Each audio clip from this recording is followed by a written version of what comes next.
My son doesn't cry. He negotiates. He reasons. He studies faces like I taught him. But that afternoon, he was shaking. Mom, he kissed Uncle Mike. His voice was small, mechanical, like he was reporting a crime scene. I was halfway through tying my tie when he said it. I didn't turn around at first. I thought maybe he misunderstood. Adults hug. Adults laugh too close sometimes. But he wasn't looking confused.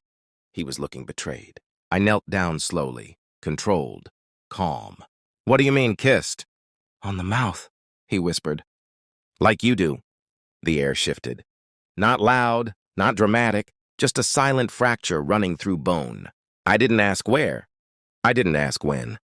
He kept talking anyway. Kids do that when they think they did something wrong. They didn't see me. They were in the kitchen. She said, "We have to be careful." And he laughed. Careful. That word slid into me like a blade. I didn't comfort him right away. I needed my face neutral. Because if he saw what was building behind my eyes, he would learn something I never wanted him to know. How cold love can turn. Uncle Mike, my best friend for 12 years. The man who stood beside me at my wedding. Who called my wife sis. Who came over every Sunday for dinner. The man who held my son the day he was born. Careful.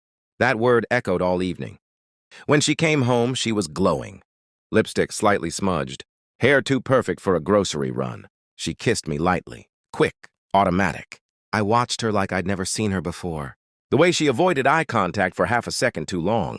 The way her phone never left her hand. The way she asked, "Why are you looking at me like that?" I smiled. Long day. She relaxed immediately. That hurt more than the kiss, because she believed I wouldn't look deeper. That night, she slept facing away from me. I stared at the back of her head and replayed my son's voice. On the mouth. Like you do. The betrayal wasn't just physical. It was layered. She didn't just risk our marriage. She involved my child in her deception. She made him witness something that would distort trust before he even understood what trust was. That's when denial ended and calculation began. I didn't confront her. Confrontation is for people who need closure. I needed proof. The next morning, I told Mike we should grab drinks soon. He replied too fast. Anytime, brother. Brother, I started small.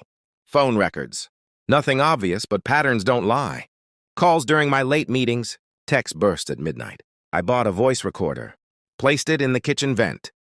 3 days later, I heard it. Laughter, low, intimate.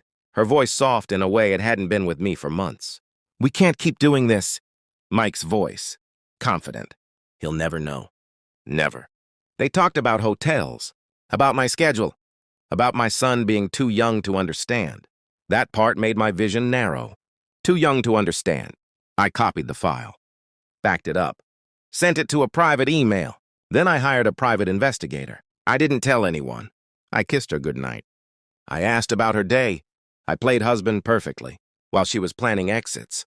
The photos came 2 weeks later. Her hand in his. A hotel lobby. Her face tilted upward. Smiling at him the way she used to smile at me before vows became background noise. There was no doubt now. Only strategy. I waited. Because timing matters. And I wanted her last memory of this house to be precise. The day she came home smiling was the day I chose. My son and I had already packed her bags. He folded her sweaters carefully, quietly. Are we really doing this? He asked. Yes. Will she be mad? Probably. He nodded, processing. When her car pulled into the driveway, my pulse didn't move. She walked up the steps humming. Opened the door. Stopped. 2 suitcases beside us. My son holding my hand. What's this? She laughed. I held out my phone. Pressed play. Her voice filled the hallway. We can't keep doing this. Mike's reply followed. He'll never know. Her face drained. This isn't... I handed her the envelope next. Photos slid onto the floor between us. She looked at me like she was seeing a stranger. When did you... A while ago. She stepped forward. Tears immediate, dramatic, predictable. It didn't mean anything. I didn't raise my voice. Careful, I said quietly. Her knees buckled slightly at that word. Because now she understood, I knew everything. She reached for our son. He stepped back. That wasn't rehearsed. That was instinct. Baby, she cried. Mommy made a mistake. He looked at her for a long time. 10 years old, and already wiser than I wanted him to be. "We don't want you," he said.